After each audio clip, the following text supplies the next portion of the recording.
যে ওয়াদা জাতির কাছে করেছিলাম সেই ওয়াদা আমরা ডেলিভার করতে পেরেছি। আমার এই মতামতটা আপনাদের সাথে শেয়ার করার জন্য, আপনাদেরকে ধন্যবাদ দেওয়ার জন্য এই সুযোগটা আমার হয়েছে। আজকে প্রথম সুযোগ আপনাদেরকে সামনাসামনি আমি মুবারকবাদ জানাই। আমি এখনো একজন ব্যক্তিও পাই নাই যে বলেছে আমাকে, আমি অনেককে জিজ্ঞেস করি, শত শত জিজ্ঞেস করেছি যে আমি ইলেকশনের দিন ভোট দিতে পারি নাই, এই কথা কেউ বলে নাই আমাকে। সবাই আমি হাতের দিকে তাই কালি, হাতের কালি আমারটাও এখনো আছে কালি। I don't know what Stephen Miller has done, what is a magic ink.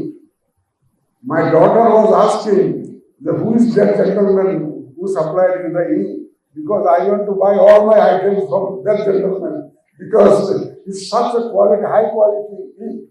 গ্লিটারের টুইন লেমন ও অ্যান্টিব্যাকটেরিয়াল ফর্মুলা বাসনকে চকচকে জীবাণুমুক্ত করে আমাদের দেয় গ্লিটার গ্যারান্টি। বাংলাদেশের ইতিহাসে আমরা ভোট দিয়েছি অনেক আগে দিয়েছি। ভোট দেওয়ার পরে গড়া দিলে কালি চলে যায়। কালি আমার এক ফর্মার কলিগ একটা ফেসবুকে পোস্ট দিয়েছে আমাকে অ্যাড্রেস করে, আমার নামও দিয়েছে, দেখলাম যে মাননীয় প্রধান নির্বাচন কমিশনার আপনি কি কালি লাগিয়েছেন, এই কালি তো উঠছে না। এখন আমার ভয় হচ্ছে যে সামনে লোকাল গভর্নমেন্ট ইলেকশন, এই কালি দিয়ে তো আমি ভোট দিতে গেলে ধরা পড়ে যাবো। আমি লোকাল গভর্নমেন্ট ইলেকশনে ভোট দিতে পারবো কেন? whether I will be able to cast my vote in the next upcoming local government election or not, because this ink is still there in my fingers, so I may not be allowed to cast my vote. সবাই আঙ্গুলের কালি কিন্তু রয়ে গেছে, আপনারা check করে দেখতে পারেন। এবং কেউ একজনও আমাকে বলে নাই। আমি যখন ইলেকশন সেন্টারগুলো ভিজিট করেছি, I asked especially the women voters, did you face any problem coming up to the election center? Everybody said no.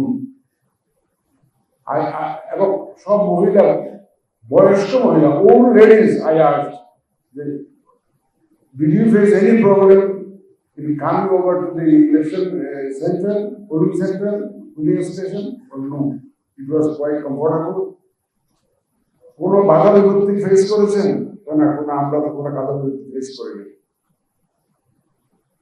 আমি অনেক মাইনরিটি, আমরা তাদেরকে মাইনরিটি বলে চিনি আর কি, আমি মাইনরিটি থিওরিতে বিশ্বাস করি না। আমরা সবাই যদি বাংলাদেশি হই, বাঙালি হই, বাংলাদেশি হই, তাই এখন মাইনরিটি কিসের? আমরা এক জাতি। যদি বাংলাদেশি হই তাহলে আমরা তো একই। আবার মাইনরিটি থিওরিতে আমি কিন্তু ব্যক্তিগতভাবে বিশ্বাস করি না। কারণ আমরা সবাই, আমি মনে করি সবাই সমান, সবাই সমান, সবার equal right, everybody should have equal opportunity. এবং সুতরাং সবাই আইনের চোখে সব কিছুতে সবাই সমান অধিকার। তারা এখানে ওই মাইনরিটি যে অর্থে আমাদের দেশে বলা হয় সেটা রিলিজিয়াস অর্থে বলা হয়ে থাকে, সেটা হয়তো দৃষ্টিভঙ্গি, একটা ভিন্ন দৃষ্টিভঙ্গি হতে পারে, যে ইসলামিক ধর্মীয় দৃষ্টিভঙ্গি থেকে। আমি মাইনরিটি কমিউনিটি, তথাকথিত মাইনরিটি কমিউনিটি অনেক জিজ্ঞেস করেছি এবং লেডিদেরকে লাইনে যারা দাঁড়িয়ে আছে যে আপনারা কি কোনো অবস্ট্রাকশন ফেস করেছেন ইলেকশন সেন্টারে আসতে? করে না, করে নাই।